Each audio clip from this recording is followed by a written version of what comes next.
सबके लिए मैं मुरली जाऊं आते नाच सारे जग को नचाऊं आते नाच सारे जग को नचाऊं आते नाच सारे जग को नचाऊं सबके लिए मैं मुरली जाऊं आते नाच सारे जग को नचाऊं Hãy subscribe cho kênh Ghiền Mì Gõ để không bỏ lỡ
पडते म्हणताय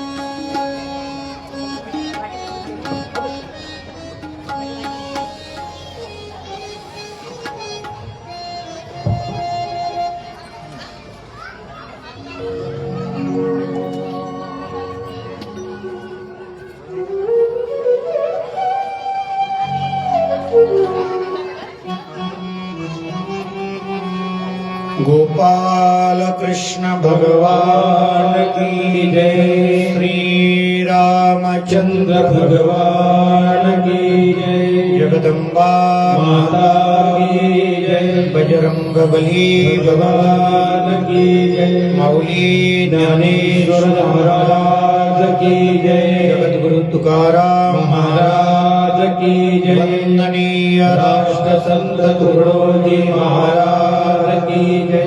सद्गुरु जगन्नाथ बाबा की जय। सद्गुरु भालचंद्र महाराज की जय। परमहंस लंगोटे महाराज की जय। सद्गुरु बाजीराव जी महाराज की जय। गुरुवर्य रामधनजी महाराज की जय। मनमहागणाधिपतये नमः। श्री सारस्वतये नमः। नमो सद्गुरु ज्ञानदीपा प्रकाश। नमो आद्य रूपा अनंता परेश। नमो मंगला मंगलद्वैतहारि। नमो तत्कृपा पूर्ण दोषा निवार। तुझे रूप ही पाहुदे विश्वव्यापी। तुझे पाहुले शिवदे रामरूपी। तुझे ज्ञान सर्वांतरी संचरू दे। तुझा सौख्य आनंद लोके वरोदे। खरे नाम निष्काम ही का सेवा। झटो सर्व भावे करू स्वर्ग काम। कळो हे वडो दे अकारी पडू दे। घडू दे प्रभू एवढे घडू दे। घडू दे प्रभू एवढे घडू दे। सच्चिदानंद रूपाय विशोधपत्याविहितवे। तापत्रय विनाशाय श्रीकृष्णाय वयं नमः। श्रीकृष्णाय वयं नमः। गोपाल कृष्ण भगवान की जय। श्री रामचंद्र भगवान की जय। जगदम्बा माता की जय। जय जय रघुवीर समर।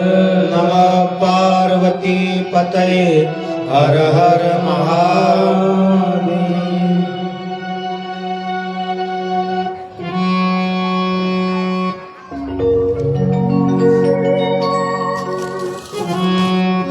ओम नमो भगवते वासुदेवाय नमः। ओम नमो भगवते वासुदेवाय नमः। ओम नमो भगवते वासुदेवाय नमः। ओम नमो भगवते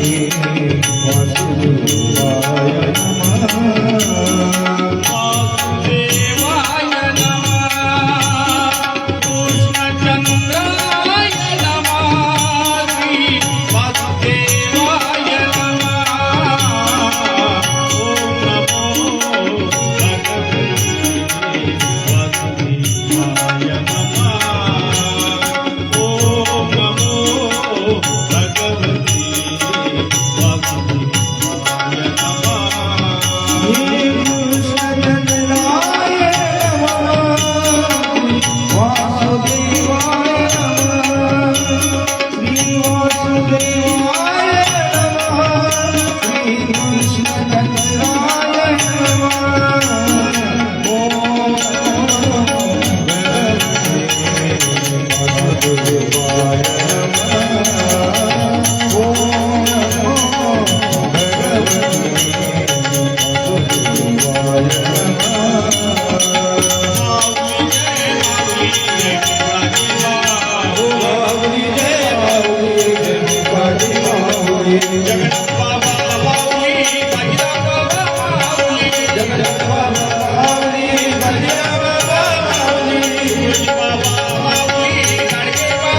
सद्गुरु माऊली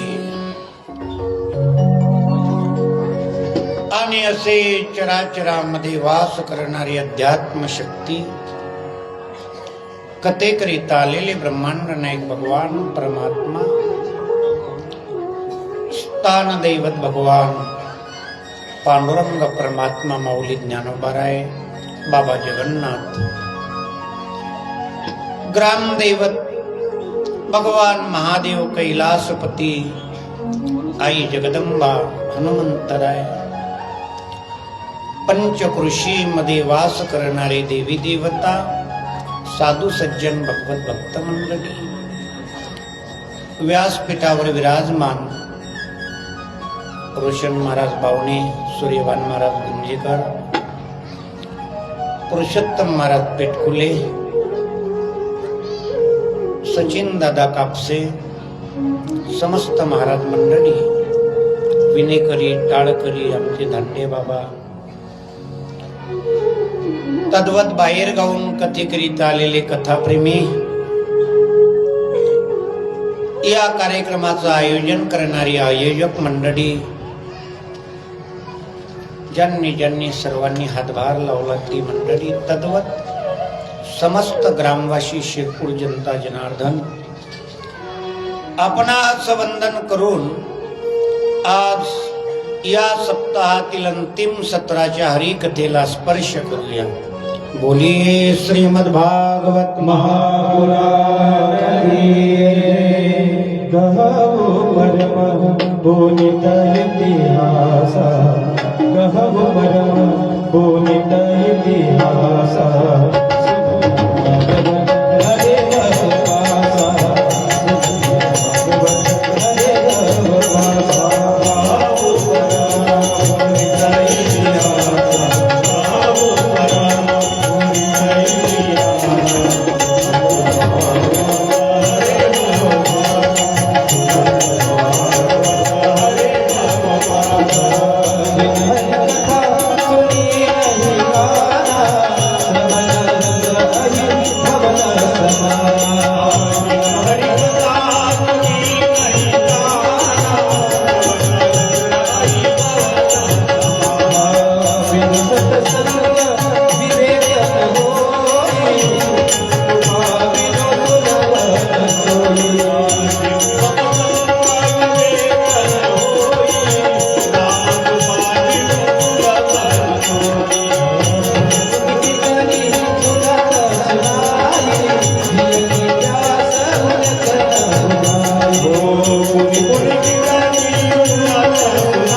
पाहता पाहता सहज दिवस निघून गेले. मानवी जीवन पण असंच आहे मैबाप. क्षणम क्षणम गतश्य या नियमाप्रमाणे एक एक क्षण मानवी जीवनातलं आयुष्य निघून जात आहे. नकळत आपल्या जीवनातला कधी अंत होईल सांगता नाही येणार. वासांशी जीर्णानी एथा विहाय. भगवद्गीतेमध्ये भगवान 8व्या अध्यायातने अक्षर ब्रह्माची ओळख करून देताना म्हणतात, एक ना एक दिवस जीर्ण वस्त्र सांडावं लागतं. तद्वत नरदेहाची, प्रत्येक देहाची एक ना एक दिवस मृत्यू लोकामध्ये गच्छन्ती आहे. राजा परीक्षितीच्या जीवनामध्ये शेवटचा क्षण हळूहळू जवळ येऊ लागला. 7 दिवस भगवान परमात्म्याची पावन कथा राजा परीक्षितीनं श्रवण केली. सकाळच्या सत्रामध्ये सुदाम चरित्र तुम्ही श्रवण केला आणि दशम स्कंदाला शुकाचार्यांनी विराम दिला. ए राजा, 11व्या आणि 12व्या स्कंदाची कथा आता तू श्रवण कर. श्रीमद भागवत महापुराणाच्या 11व्या आणि 12व्या स्कंदावर एकनाथ बाबांनी एकनाथी भागवताचं लिखाण केलं. दिव्य ग्रंथ आहे महाराज. कधी समय मिळाला ना काही चांगल्या गोष्टी वाचत चला.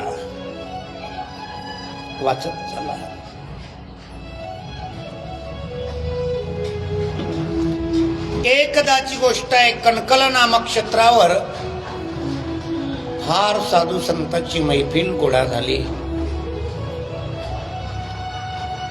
अंगिरा, चमन, पुलस्त्य, नाभी, नानाविध संत साधू संत गोळा झाले. आणि महाराज, संत जेव्हाही गोळा होतात, एकत्र येतात ना, जगत कल्याणासाठी येतात. जगाच्या कल्याणा ज्या ज्या वेळेला संत प्रगट होतात, जगत कल्याणासाठी साधू संत या पृथ्वी तलावर येतात. माई बाप, ब्रह्ममूर्ती संत जगी अवतराले, ब्रह्ममूर्ती संत जगी अवतराले, ब्रह्ममूर्ती संत जगी अवतराले, ब्रह्ममूर्ती संत जगी अवतराले, ब्रह्ममूर्ती संत जगी अवतराले, ब्रह्ममूर्ती संत जगी अवतराले, ब्रह्ममूर्ती संत जगी अवतराले, ब्रह्ममूर्ती संत जगी अवतराले. उतरायाले विनाशना, उतरायाले विनाशना, उतरायाले विनाशना, उतरायाले विनाशना, ब्रह्ममूर्ती संत जगी अवतराले, ब्रह्ममूर्ती संत जगी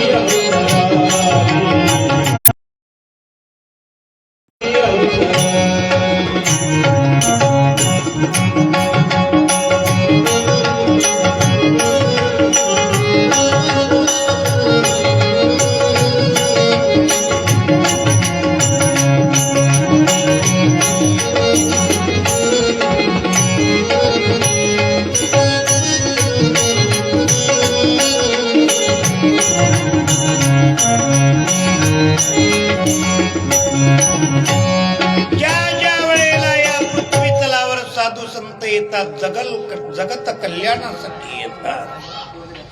ए राजा, जगत कल्याणासाठी संत महात्मे पृथ्वी तलावर आले. जगत हिताचा विचार करू लागले.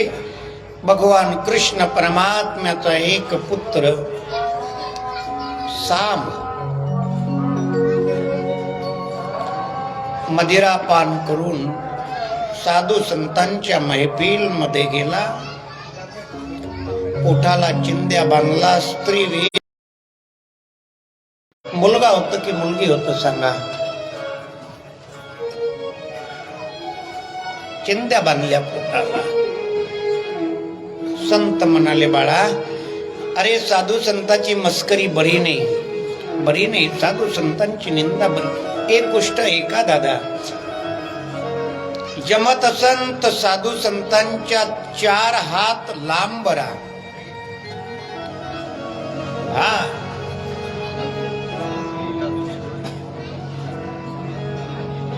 निंदा करू नका. नाही पटत नका नमस्कार करू नका, पाया पडू, पण निंदा करू नका. जगाच्या मालकाचा पुत्र सांब साधू संतांच्या मैफिलमध्ये जाऊन मस्करी करू लागला. सांगा, पोरग होते का पोरगी? होता मुलगा. साडी नेसून स्त्री वेश धारण केला आणि मैफिलमध्ये गेला. सांगा, मुलगा होते का मुलगी? मुलगा होते का मुलगी? त्रस्त झाले संत. नाइलाजाने एका साधूच्या मुखातून शब्द निघाले, मुलगाही होणार नाही, मुलगी होणार नाही, तुझ्या गर्भातून एक मुसळ निघेल आणि 56 कोटी यादवांचा नाश करेल. गोपाल कृष्ण भगवान की जय. एक गोष्ट डोळ्यासमोर डोक्यासमोर ठेवा, कृष्ण प्रत्यक्ष परब्रह्म आहे. मायबाप ज्ञानोबा राय ज्ञानेश्वरी मध्ये सांगतात, मी बोलविल्या वेदू बोले, मी चालविल्या सूर्य चाले, मी हलविल्या पवन व्हाले, मी जगाशी चाळीत असे परमात्मा स्वतः. आणि त्या विश्वाच्या मालकाचा वंश हा एका साधूच्या श्रापानं नष्ट व्हायची वेळ आली रे. आणि देवाला एका साधूचा नाही, एका स्त्रीचा सुद्धा श्राप आहे. महाभारताचं युद्ध झालं आणि जगाचा मालक एका बाईच्या पायावर डोकं ठेवायला गेला, कारण पतिव्रतेमध्ये फार ताकद असतं आहे. स्त्री साधारण नाहीये. हा, स्त्रीमध्ये एवढं बल आहे मायबाप, देवतांना सुद्धा नम्र करण्याची ताकद केवळ स्त्रीमध्ये आहे.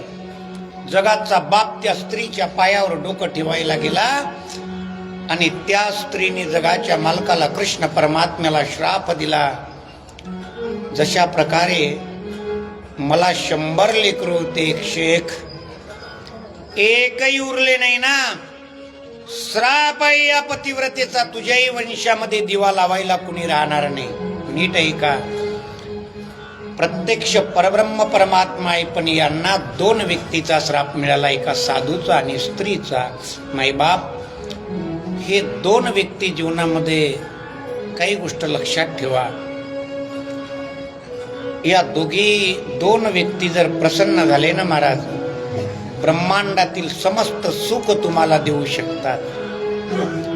पतिव्रता स्त्री आणि साधू. आणि महाराज, हे दोघं रुष्ट झाले ना, जगाच्या मालकाचा वंश नष्ट करायची ताकद या दोघांमध्ये आहे. म्हणून जमत असेल तर नमस्कार करा, नसल जमेत तर 4 हात दुरून राहा. महात्मा आणि पतिव्रता या दोघांच्या नादी लागू नका. कधी निंदा करू नका महाराज यांची, कधी नाही, छडू नका. तुकोबाराय सांगतात, अरे साधू संताची निंदा फार घातक आहे. हा, संताची शोभवी कोण्याही प्रकारे, संताची शोभवी कोण्याही प्रकारे, संताची शोभवी कोण्याही प्रकारे, संताची शोभवी कोण्याही प्रकारे, संताची शोभवी कोण्याही प्रकारे, संताची शोभवी कोण्याही प्रकारे, संताची शोभवी कोण्याही प्रकारे, संताची शोभवी कोण्याही प्रकारे, संताची शोभवी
शोभावी कोण्याई